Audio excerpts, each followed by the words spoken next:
Oshi no Ko is an anime entirely about the entertainment industry, and for large portions, the quality of people's acting is very important. You'd think a story like that would be better told in a medium where you can see actual physical performers acting. One of the benefits that live action can have is acting, and the more detailed and complex expressions that an actor can perform. What was her name? Her name was Rose.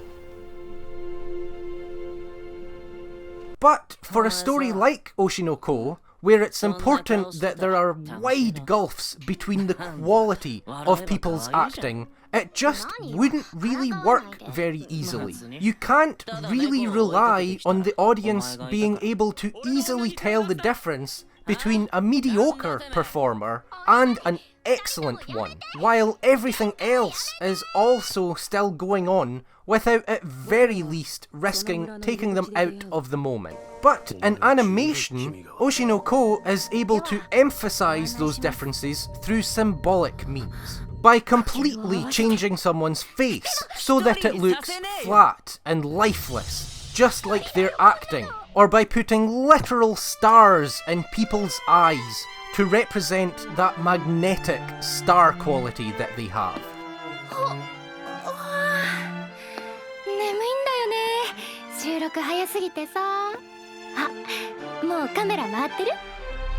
Animation allows them to use clear metaphor for the power and impact of people's acting. Oshi no Ko also has a scene that I found particularly moving, and that is actually what made me have to make this video, where a side character called Melt does some acting.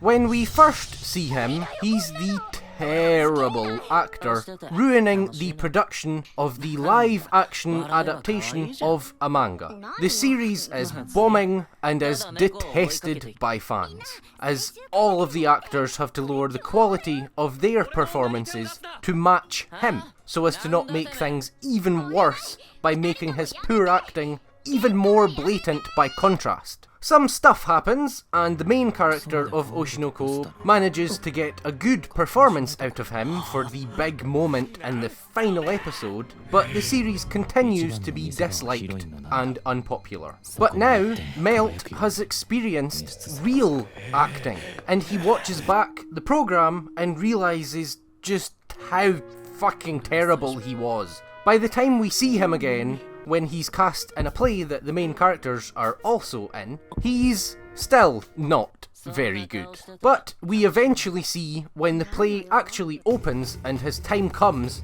that he has been practicing, diligently working and exercising as well. And we find out why he was arrogant enough before to single-handedly tank an entire production. We see his past. See that before he was really ready, an older girl had her way with him, that people would approach him, laugh at his jokes, ask him to model. No matter what he really did, it just all worked out. Until it didn't. Until he ruined the adaptation of a work someone poured their soul into. And he didn't even try. He didn't even care to put in any effort. When the play finally does open, he's ready this time to put his all into his big moment.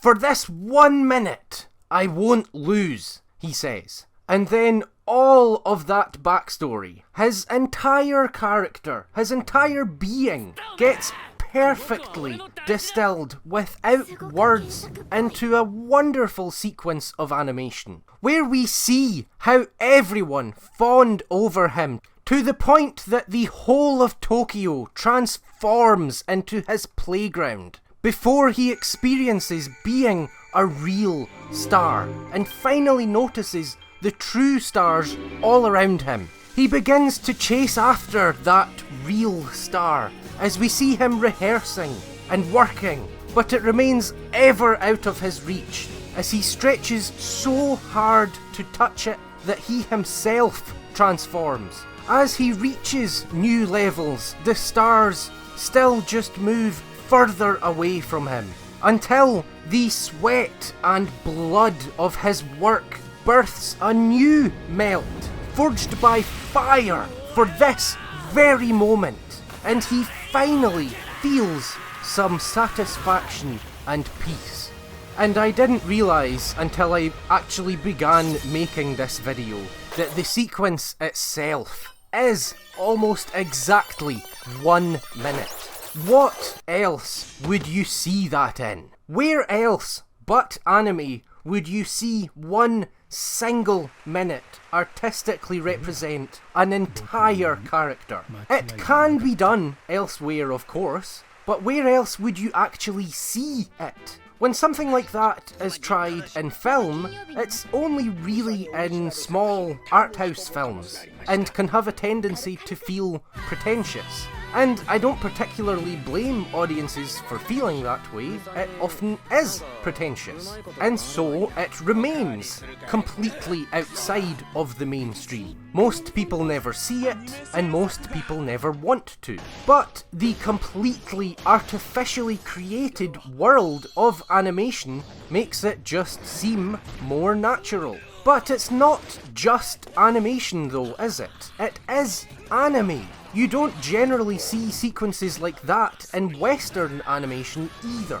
It seems like the only approved time in the West for the animation to take the focus and get a bit unusual is a drug sequence and things like that. Even fantastic shows that people like to call anime, like Castlevania or Arcane, have a distinct Western feel. Although I started watching season 2 of Arcane while editing this, and it's completely different. Season 1 felt to me more like prestige television, where there's a sense in them that every element is completely in service of and subservient to the greater whole, leaving very little room for individual expression by the artists along the way. Focusing on the greater whole is great, of course, but it means that they generally always feel made by a lot of people, whereas anime productions can often feel like they're made by a group, each individually contributing a piece of themselves to the specific overarching vision of one other person. Often that's simply by necessity because they are adapting a work made by one single person, but it still often holds true even in original anime. In anime, you can often see the presence and unique quirks of a specific artist in the individual sequences that they work on. There are whole Sakuga communities able to identify the key animators of individual cuts of animation through their art style and quirks alone. Anime just seems that little bit more willing to let its artists put their own little personal spin on things, and really just play to their own individual strengths. Fate Apocrypha ends with some incredible animation for its final fights, all extremely distinct, with clearly different animators. But in doing so, it does also show the downside of this much individuality in a production. The art style's sudden shifts and changes in detail can be jarring, but I would take that any day of the week for animation this fluid, with this much movement, and with this much personality.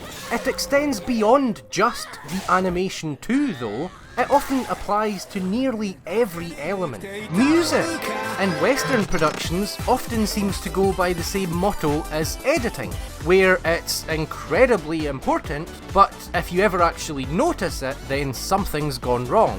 Whereas anime is known for hugely impactful, incredibly emotional music drops. You can find countless TikToks and skits and whatever talking or joking about when an anime plays the opening music at the biggest point of a show. And the openings themselves Western intro sequences are often subdued and dull, with neither particularly interesting visuals nor notable music. I don't want to take away from the art that also goes into them or anything, but they are often ripe for the skip intro button. And you never hear a peep of discussion about being an intro skipper outside of anime for a reason. Even the exceptions that come to mind right now don't really hold up as well to repeat viewing. While anime openings, at least for some people, are interesting to watch multiple times and have new things been noticed and opinions on them grown and changed over time with successive viewings. Personally, even when it's not an opening that I like, I try to give it a few tries, because very often the opening and its music grows on me and gets me interested in something I never otherwise would have been. The music in openings and cut-in songs has produced countless Japanese charts toppers. So many people find their new favourite bands or individual artists through anime.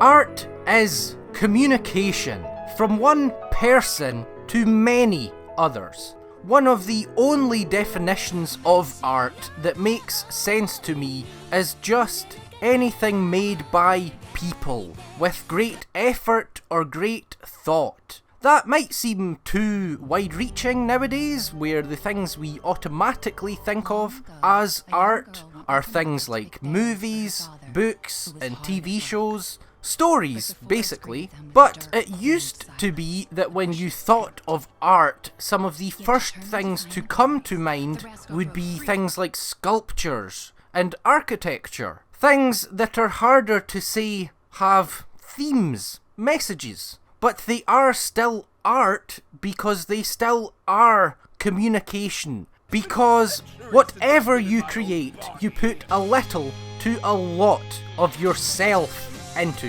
whether you mean it or not. From the big things, like why you chose to make a gloomy, depressed main character, to the backgrounds and environments that you've always dreamt of, but also to the small, like why you drew that line thick.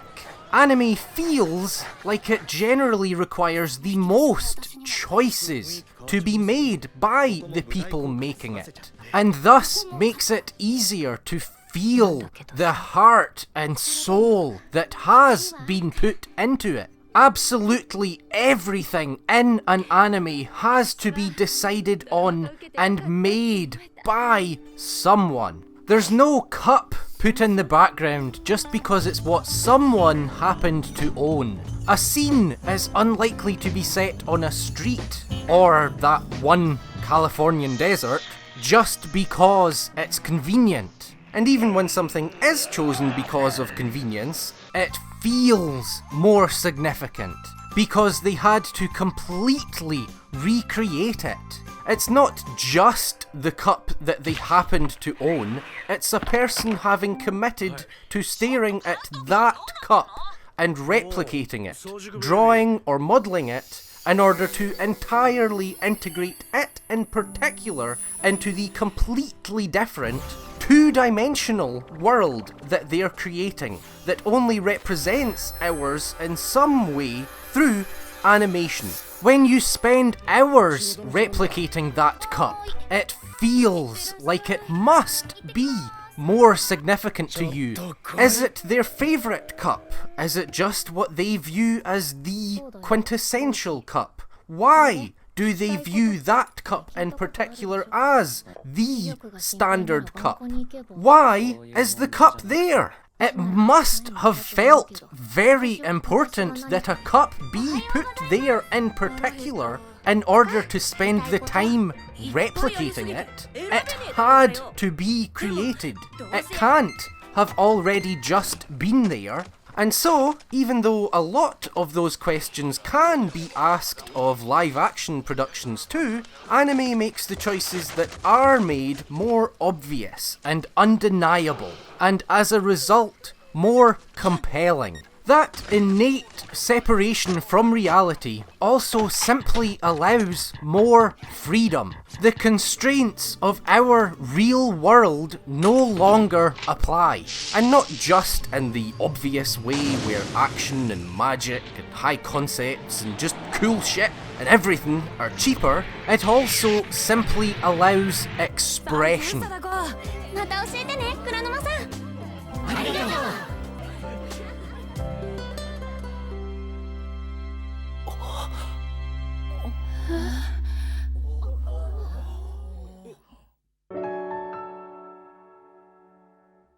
That's why romance and slice of life anime can work, and work so well. Slice of life anime can forgo even basic conflict because it can produce strong emotions even without it.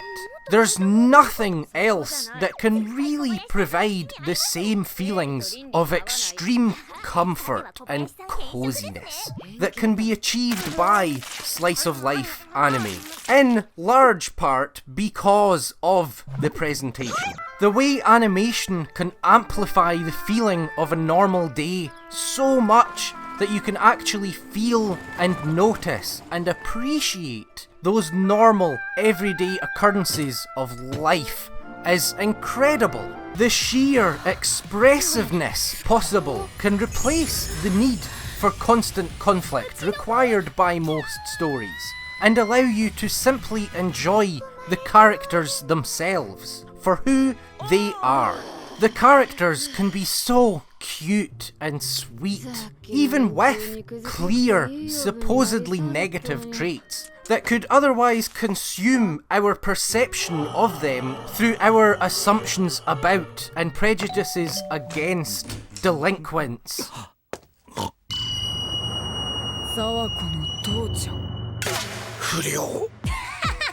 The promiscuous. 中学で100人斬りってすごすぎる。私を満足させられる男が100人もいるが、いるんなら連れてきな。見定めてやったら。Schemers are just the generally weird and quiet, and all the strange ways that they can be perceived and ostracized. これ落としましたよ。They can be presented so that we can get past all of that, past our prejudgments and biases, and appreciate them for who they are. See how their differences make life more interesting and fun for everyone. And in the end, just want them to be happy and for everybody to get along. Roger Ebert called movies empathy-generating machines, and through what I just described, you can see animation's power in that, and how it can also allow us to punch through the barriers that might limit or slow understanding. By these stories amplifying the positive so much, being so cute, and the show being so beautiful, you can begin to appreciate just how amazing normal, simple people and personalities are, as well as their normal, overall minor problems. By being so peaceful, the whole presentation can come together to actually amplify conflict through that feeling of just wanting everyone to get along and be happy. Which I think could be why people can confuse romance stories or dramas as slice of life on the surface level, because they can use the same techniques and presentation in order to amplify their conflicts. By combining the positive vibes with complex antagonists with problems of their own, the drama can be elevated by making it so that we don't just want our main characters to be okay, we also want even the ones causing their problems to be redeemed and happy and friends. But more is possible than just elevated positivity, obviously. Anything can be emphasised. From Me to You is a romance about a teenage girl who has been a loner her whole life, to to the point that now in high school there are rumours that she's cursed, and she's gotten the nickname Sadako, the name of the girl from The Ring. And as you can see, the animation can easily, comedically show the way this normal, sweet girl can be really creepy. But I'm using this example because it also recently received a live-action adaptation, where you can see that it just doesn't come across at all. The show tries to establish the reason for her nickname just the same as the anime, but here it just feels like people are insanely overreacting to a kind of normal, shy girl.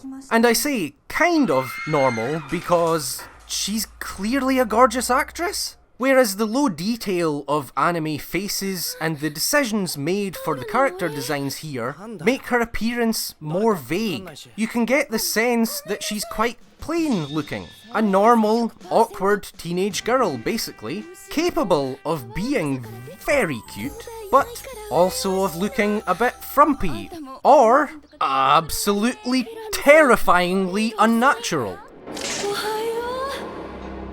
She's still growing and hasn't figured out her appearance or how to force a natural smile yet. She's a teenager, and the skinny, lanky character designs of the anime make her look it. Her tomboy delinquent friend doesn't look anywhere near as unique as she does in the animation either, nor is she anywhere near as funny. The live action still includes the scene of her trying to get a specific seat in class, but without any of the comedic reason for it. She pretty much immediately just slinks off to another seat, because the joke that they had before just wouldn't work in live action. Her other friend just looks nice, rather than the more mature, heavily made up look that she's supposed to be judged by her peers based on. It's a problem quite common across the entertainment industry, where even supposedly ugly, awkward or ostracised people aren't allowed to be actually ugly or even normal. And you can see the same thing with Keep Your Hands Off Eizouken and its live action adaptation. The extremely unique character designs are gone, and Mizusaki no longer stands out at all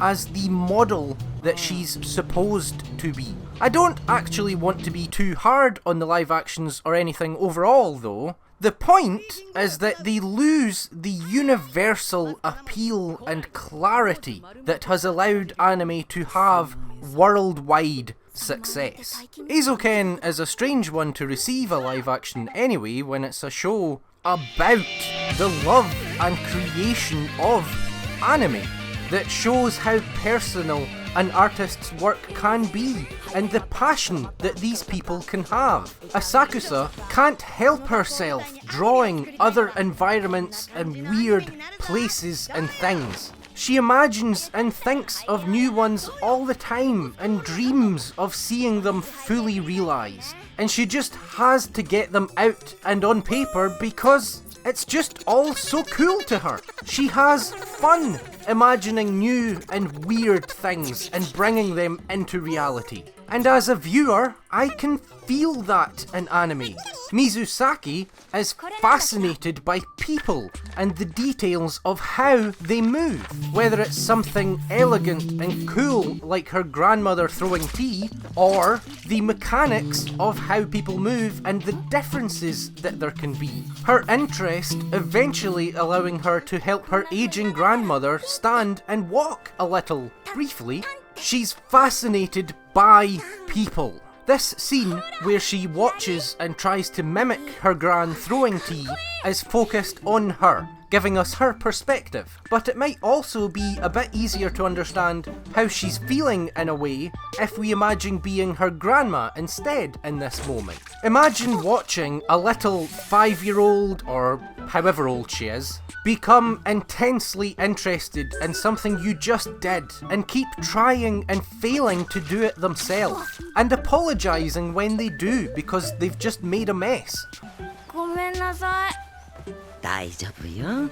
But you say it's fine, because you know it's just tea. It can just be wiped away. And more than that, it's worth it. This little person is learning right in front of you and has just randomly taken an interest in this thing in particular that you just did for no discernible reason. The gears that you can see turning in a child's head like this are just so cute. Aren't people just interesting? And you can see here that the people who have drawn little Mizusaki have also shown the same kind of care to detail in how people move. When she turns her head back to look at her gran, head outstretched, face long, slightly awkward and unbalanced, exactly like a child. Mimicry is the highest form of flattery. She sees her grandma do something so cool to her that she just naturally wants to replicate it. She and the artist that drew her and I am fascinated by what people do. I hope we all are to some extent, and I think that's the hardest part to communicate to AI enthusiasts. The fundamental difference that makes it difficult to bridge the gap is that I just do not care what a text-to-image generator produces. I understand why there is that difference. In the current world of increasing slop and content and endless things like Marvel movies, and I say that loving Marvel movies, I have a whole shelf of them and everything, there's an increasing sense for a lot of people that media just exists to fill time and be a bit of fun. But you have to understand the difference between the, for example, Marvel movies and shows that are just pure mediocre who cares slop, and the ones that energize you, that make you rabid and want to consume every other related thing and rewatch the same movie repeatedly. That difference is people, because these text-to-image generators and the like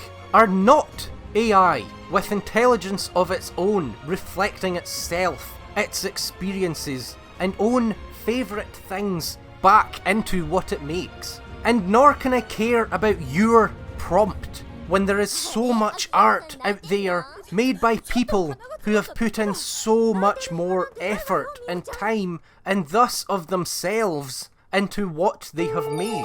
And what if I want something new? AI is a plagiarism machine. It takes everything put into it without even getting people's permission and spits out something else using the same pieces but just in a different shape. But what if the thing I'm imagining as an artist is new? I know that can feel unrealistic considering all of the masses of works already out there. How can anything be new? But when you really think about it, do you really believe that there's no room for new ideas, for things you've never seen before? I know for a lot of people, including myself, Made in Abyss felt like it expanded your imagination itself. Asakusa from Eizouken truly got into and discovered her love for anime from seeing an adventure story as a kid, and it doing just that for her. Expanding her imagination, increasing the amount of things she could think about. Good fiction truly just expands our minds and makes us able to consider completely new things that we never would have been able to before, and different perspectives. It allows us to empathise with and get in the heads of completely different people and experience what a person's life can be like from a completely different point of view or background. To underestimate how many new things there are still to be created is even more unrealistic the smaller you go. Asakusa imagined a tank that was small and round and self-righting. A wing pack that unfurls glass wings from the back that then spin and create lift. A dragonfly helicopter that she also found in the process of making it, after looking at a sketch of a mechanical head and discussing and thinking about and imagining the mechanics. These are all things that come from her, that are simultaneously more and less than just a prompt. More because they are specifically her. They come from who she is as a person and the things she's excited about, and are new, unique pieces of technology that don't already exist in such a way that they can be easily described or come out exactly as she imagines without a human hand. But they are also less because they become all of that as she spends time on them, putting the work into the creation of them. Mimicry is the highest form of flattery, not just because you like something enough to want to copy it, but because you also like it enough to put the time into replicating it. Because that person's voice is interesting enough to you that you would practice and hone your impression until you actually do sound like them. That you would keep throwing that tea until you can do it in a way that would make your grandmother proud. That you're willing to put so much time into learning to draw like the animators and artists that have inspired you so much that even just in some small, tiny way, your whole life changes because of it, as you become someone who can draw, or whatever else. Your Lie in April repeatedly shows the impact that art can have, as it shows the magic of a person's emotions being communicated through masterfully crafted art, and how it can brighten people's lives and embolden them to be more themselves. We see several times what crafting art means to people, and how much being inspired, even just to become an artist yourself, can change you. Even if it only seems slight at the time, the entire course of your life can change. And after 50 years of slightly different directions, you can be left a completely different person. You can be left one that's alive.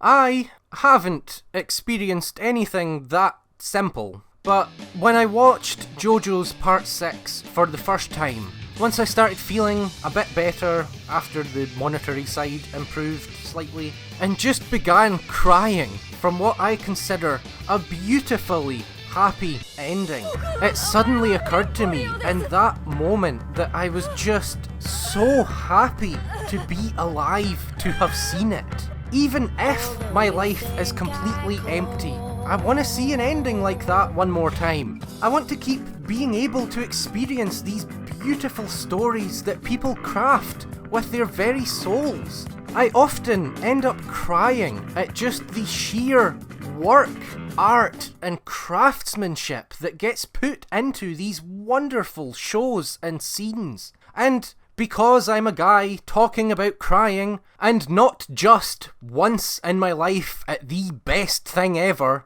but often when I want to, I need to quickly say that if you think that's unmanly, you're a pussy. I'm a man. I'll cry when I goddamn want to. And that's not to say I don't get it. I have difficulty crying at all elsewhere as well, like many other people. But I made this video because when I see these incredible stories, complex characters, or fantastic animation that a person has worked hard on and honed their skill for years to make, I can't help but get teary, even when there's nothing sad.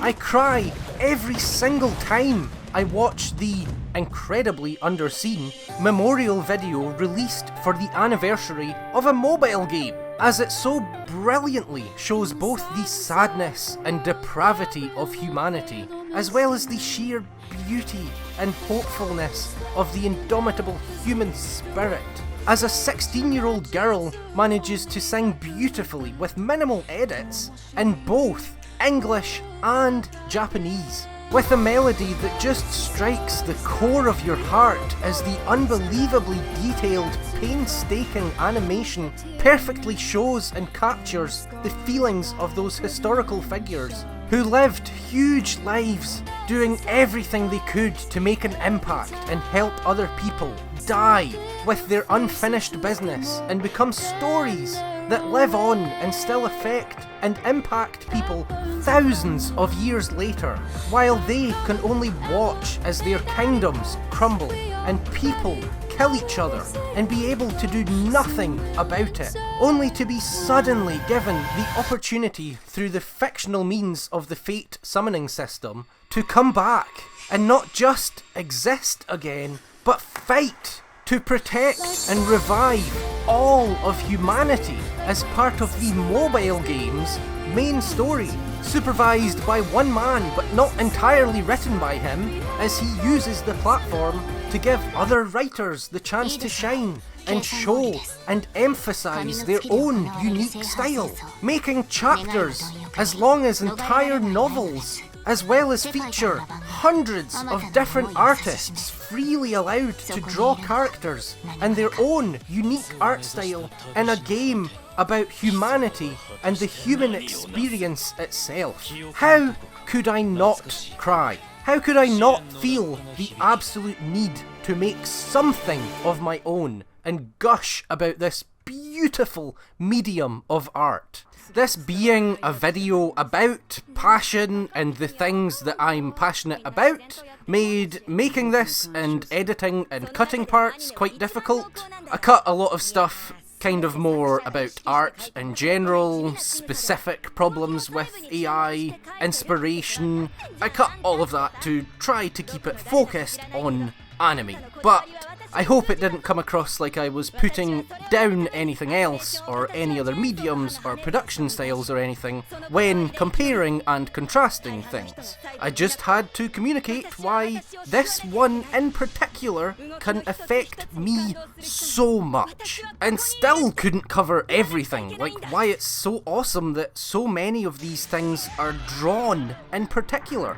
I'll say, if you enjoyed, you should maybe subscribe, as I'm a small channel and there's far from any guarantee that you'll see anything from me again. If you don't, I have other videos I want to make, like the lesson on humanity and dehumanization in Attack on Titan, a video about Made in Abyss, one about Gundam Unicorn, and one about a fantastic underrated fantasy story. But if you're worried about seeing unrelated content and stuff like that come up as well if you subscribe, then for the same reason it shouldn't really be an issue, because I am just a small channel and the algorithm will just very quickly know what not to show to you. Either way, thank you so much for watching. Go and watch or experience a beautiful story. Until hopefully next time, bye.